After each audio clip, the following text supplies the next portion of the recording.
Hey സിനിഫൈൽസ്, അപ്പോൾ എല്ലാവർക്കും എൻ്റെ ചാനലിലേക്ക് സ്വാഗതം.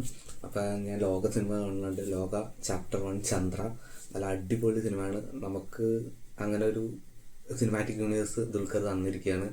സിനിമയെ പറ്റി പറയുകയാണെങ്കിൽ സിനിമ അടിപൊളിയാണ്. നിങ്ങൾ ഓണച്ചിത്രങ്ങൾ ഏതെങ്കിലും കാണാതിരിക്കുകയാണ് ഫസ്റ്റ് തന്നെ നമ്മുടെ ലോക തന്നെ കാണാം. തിയേറ്ററിൽ മിസ് ചെയ്യരുത്. കാരണം പിന്നീട് നമ്മുടെ OTT-യിലൊക്കെ വന്നിട്ട് അയ്യോ തിയേറ്ററിൽ കാണായിരുന്നു എന്ന് പറയുന്നത്.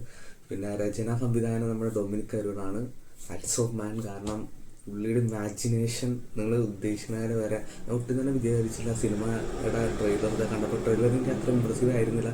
പക്ഷേ നൈസ് ആനാണ്. തിയേറ്ററിൽ ഞെട്ടിപ്പോയി. പിന്നെ കുറേ ക്യാമിയോസ് ഉണ്ട്. പിന്നെ അതുപോലെ തന്നെ പറയേണ്ട കുറച്ചാണ് ക്യാമറ വർക്ക്സും പിന്നെ സിനിമാറ്റോഗ്രഫി എല്ലാം അടിപൊളിയാണ്. പിന്നെ ജെയ്ക്സ് വ്യൂ ബാക്ക്ഗ്രൗണ്ട് സ്കോർ അന്യായം തന്നെയാണ്.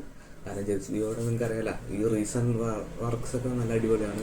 പിന്നെ ശാന്തി ബാലചന്ദ്രൻ പുള്ളിക്കാരി റൈറ്ററായിട്ട് വന്നിട്ടുണ്ട്. അപ്പം നല്ലതായിരുന്നു.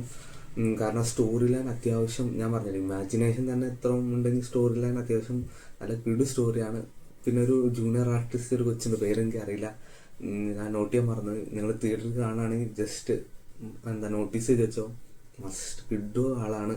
ഞെട്ടിച്ചു കളഞ്ഞു. ഇത്രയും വരും ഞാൻ വിചാരിച്ചിട്ടുണ്ടായിരുന്നില്ല. ബാക്ക് സ്റ്റോറി ആയാലും എല്ലാം അടിപൊളിയാണ്. ഇതൊരു സ്പോയിലർ ഞാൻ മാക്സിമം സ്പോയിലർ ഇല്ലാണ്ട് തന്നെ പറയാം.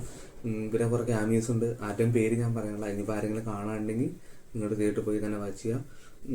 പിന്നെ ലോക നമുക്ക് ഇനിയും കുറേ ചിത്രങ്ങൾ വരാനുണ്ട്. അതിൽ തന്നെ ഫസ്റ്റ് പാർട്ട്. പിന്നെ എസ്പെഷ്യൽ ദുൽഖറിന് ഹാറ്റ്സ് ഓഫ് മാൻ. കാരണം ദുൽഖർ ഇല്ലെങ്കിൽ സിനിമ കാരണം ഇത്രയും ഭംഗിയാവില്ല. കാരണം നിങ്ങൾക്കറിയാലോ ഈ പോസ്റ്ററിൽ തന്നെ അത്യാവശ്യം നല്ല ഭംഗിയായിട്ട്. അപ്പോൾ ഇത്രയും നമ്മുടെ നല്ലൊരു പ്രൊഡ്യൂസർ ഉണ്ടെങ്കിൽ നമുക്കറിയാം. മാർക്കോയുടെ പ്രൊഡ്യൂസർ ഉണ്ടാകൊണ്ടാണ് അത്രയും നമുക്ക് ഇത്രയും പാൻ ഇന്ത്യൻ ലെവലിൽ റീച്ച് കിട്ടാൻ. നോർത്ത് ഇന്ത്യയിലൊക്കെ മാർക്ക് ഭയങ്കര ഹിറ്റായിരുന്നു. അതുപോലെ തന്നെ ദുൽഖർ കാരണമാണ് ഈ സിനിമ ഇത്രയും നല്ല ക്വാളിറ്റി. അതുപോലെ ഡൊമിനിക് അരുണിൻ്റെ ആ ഇമാജിനേഷൻ ഇത്തിരി കൂടെ ഹയർ ലെവലാക്കാൻ സാധിച്ചത് ദുൽഖറിനും നല്ല കാര്യമാണ്. പിന്നെ നമുക്ക് പറയേണ്ട നസ്ലിൻ ഇതിൽ അത്ര ബോറൊന്നും ആക്കിയില്ല. കാരണം ജിംഖാനയിൽ ഇത്തിരി ഓവറായിരുന്നു. എനിക്കങ്ങനെ തോന്നിയായിരുന്നു പേഴ്സണലായിട്ട്. പിന്നെ നസ്ലിൻ നമ്മുടെ ചന്തു സലീംകുമാറിൻ്റെ മോൻ തന്നെയാണെന്ന് എന്തായാലും വീണ്ടും തെളിച്ചിരിക്കുകയാണ്. കാരണം പുള്ളി അത്യാവശ്യം അച്ഛൻ്റെ മാനർസും അതുപോലെ തന്നെ പറഞ്ഞത് പല സീനിലും സലീംകുമാറായിട്ട് പോലും തോന്നും. ഇവരുടെ മൂന്നുപേരും വേറെ ഒരാളുകൊണ്ട് മൂന്നുപേരുടെ ട്രിയോ നല്ല അടിപൊളിയായിട്ടുണ്ട്. പിന്നെ എടുത്തു പറയേണ്ടത് തന്നെ വിഷ്വൽ ട്രീറ്റാണ്. അത്യാവശ്യം നമുക്കിങ്ങനെ കണ്ണ് എടുക്കാൻ തോന്നില്ല. കാരണം അത്യാവശ്യം നല്ല ഭംഗി തന്നെ ഇതുണ്ട്. പിന്നെ വിട്ടു പറയുമ്പോൾ മെയിൻ നമ്മുടെ സൂപ്പർ വുമൺ തന്നെ വിളിക്കുക നമ്മുടെ കല്യാണ പ്രിയദർശൻ. അങ്ങനെ ഒരു വൻ തിരിച്ചുവരവാണെന്ന് പറയേണ്ട ആവശ്യമില്ല. കാരണം കല്യാണപുരി തന്നെ ഉണ്ട്. പക്ഷേ മുൻ ചിത്രങ്ങൾ ചിലർക്ക് ഇത്തിരി ബോറായിരുന്നു. കല്യാണി നല്ല കിഡുമായിട്ട് അഭിനയിച്ചിട്ടുണ്ട്.